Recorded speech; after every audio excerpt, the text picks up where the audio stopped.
Now we're going to talk about malware. Malware is the all-encompassing term that refers to all of the programs that are written with malicious intent. So malware can include lots and lots of things.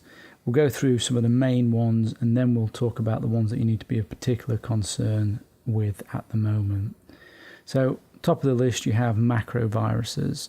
This is a virus that has been written in a macro language such as VBS.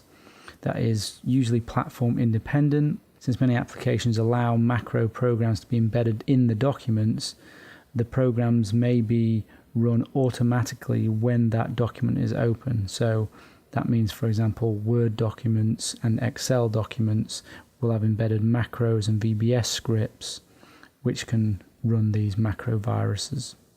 You have stealth viruses, a virus that hides the modifications it has made. The virus tries to trick antivirus software by intercepting its requests to the operating system and providing false and bogus information. Polymorphic viruses produces varied but operational copies of itself. A polymorphic virus may have no parts that remain identical between infections, making it very difficult to detect directly using signatures in antivirus software. You have self-garbling viruses, which attempt to hide from antivirus software by modifying its code so that it does not match predefined antivirus signatures. You have bots or zombies, and that's really a collection of hacked devices under a command and control of a hacker. So if your machine does get compromised, it could be part of a bot network or being a zombie. You have worms. These are viruses that simply spread from one machine to another, to another, to another. You have rootkits. Rootkits are the worst software-based malware that you can get. They are usually embedded into the kernel of the operating system, so it can hide its existence completely from the operating system. And then you have firmware rootkits. These are the worst of all. So, for example, within your hard drive's firmware chip, you could have some sort of malware. Even formatting your drive and reinstalling the operating system won't shift it. This is NSA, GCHQ level malware. But saying that, there has been some talk and some papers about how this is done, so it is likely that there are hacking groups actually doing this. You have keyloggers. Keyloggers do as they sound, they log your keystrokes. And there's Trojan horses. Trojan horses are simply programs that appear to be one thing but are actually malware. So you download, say for example, a piece of software and it acts as that software, but at the same time it is also a malware in the back. You have remote access tools or RATs. These are malicious programs that run on your system and allow intruders to access your system remotely. So they're like a remote administration tool. If you're familiar with things like TeamViewer, it's TeamViewer for the hacker. That's a remote access tool. And popular ones at the moment are Havix, Alien Spy, Comrat. These can be bought and these can also be downloaded. Even though we've gone through all of those different types, it's not really necessary for you to know every type of malware. You just need to know of them.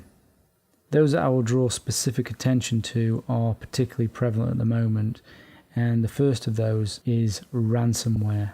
This typically takes the form of malware taking control of your PC in some way, then behind the scenes covertly encrypting all your personal files with a decryption key only the hacker knows. Then, when it's done, you'll get a message, something like these.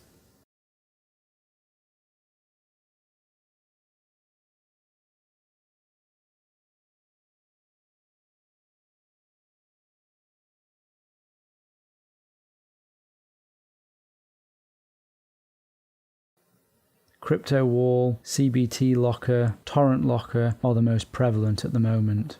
Your options are to pay the ransom, attempt to crack the encryption, which has had minor success so far, or lose the files. Most people pay. They tend to keep the amount relatively low so that people do tend to pay, and you're paying via a cryptocurrency such as Bitcoin, which is relatively untraceable. Ransomware, because of its high margin profits and rather simple chain of people that need to be involved, will likely surge in the near term for PC users. Next, and of great concern, is malvertisement. Malvertisement is an online advertisement that is infected with a virus or malware. Online, there are a number of major and minor advertisement networks that exist. Yahoo is an example of one. People pay to place ads, and these ads will appear on thousands of different websites.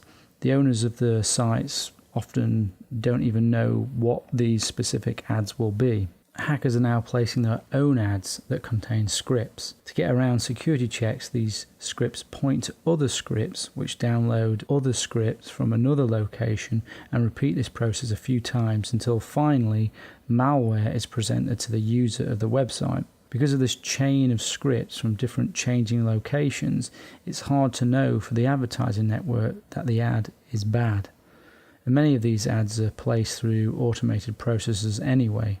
Sites themselves can have their own advertisement network too, such as Forbes, which also hosted malware recently. So malvertisement is a growing attack vector that you need to be aware of. And then we have drive-by attacks, which is really a bit of a strange name to be given for simply visiting a website that contains code to exploit your machine. So don't think that going to only known websites will keep you safe. The example of malvertisement is one reason why, and also you need to consider if the website itself has been compromised.